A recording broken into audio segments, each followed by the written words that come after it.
Saudi అరేబియాలో సూర్యాపేట జిల్లా కోదాడకు చెందిన షేక్ తాజుద్దీన్ అనుమానాస్పద స్థితిలో మృతి చెందారు.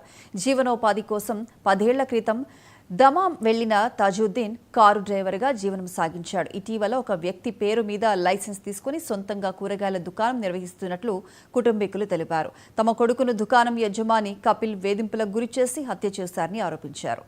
తాజుద్దీన్ మృతదేహాన్ని స్వగ్రామానికి తీసుకొచ్చేందుకు ఆర్థిక సాయం కోసం తల్లిదండ్రులు ఎదురుచూస్తున్నారు.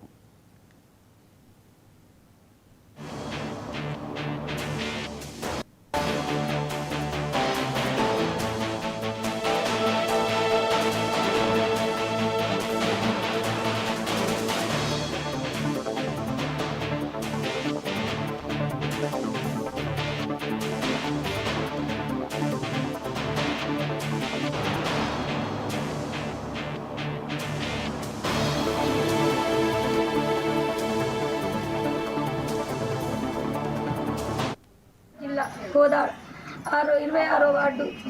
మా ఆయన సౌదీకి వెళ్ళారు. కొట్టు పెట్టి సంపాదించడానికి కొట్టు పెట్టుకున్నారు.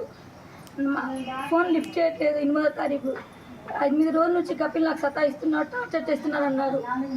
రాలేదు, కపిల్ పంపించట్లేదు అన్నారు. నేను లేబర్ కోర్టుకి వెళ్ళి కూర్చుంటాను అని చెప్పారు.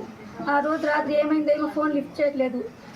ఫ్రెండ్స్ చెప్తే ఫోన్ పోలీసుల కాడ ఉంది అని చెప్తున్నారు. ఇలా అయిందని చెప్పారు. ఇప్పుడు దాకా ఏ రెస్పాన్సిబుల్ ఇవ్వలేదు. మాకు కపిల్ మీదే అనుమానం ఉంది. 10 సంవత్సరాల నుంచి వస్తూ పోతున్నారు. ఈసారి కూడా వెళ్ళారు. సంవత్సరం వస్తారు, లేకపోతే 6 నెలలకి వస్తారు. ఈసారి కూడా వెళ్ళి వస్తారేమో అనుకున్నాం. కానీ ఈసారి మా ఆయనకి కపిల్ బాగా టార్గెట్ పెట్టారు. మా కపిల్ మీద అనుమానం ఉంది, కొత్త కపిల్ మీద.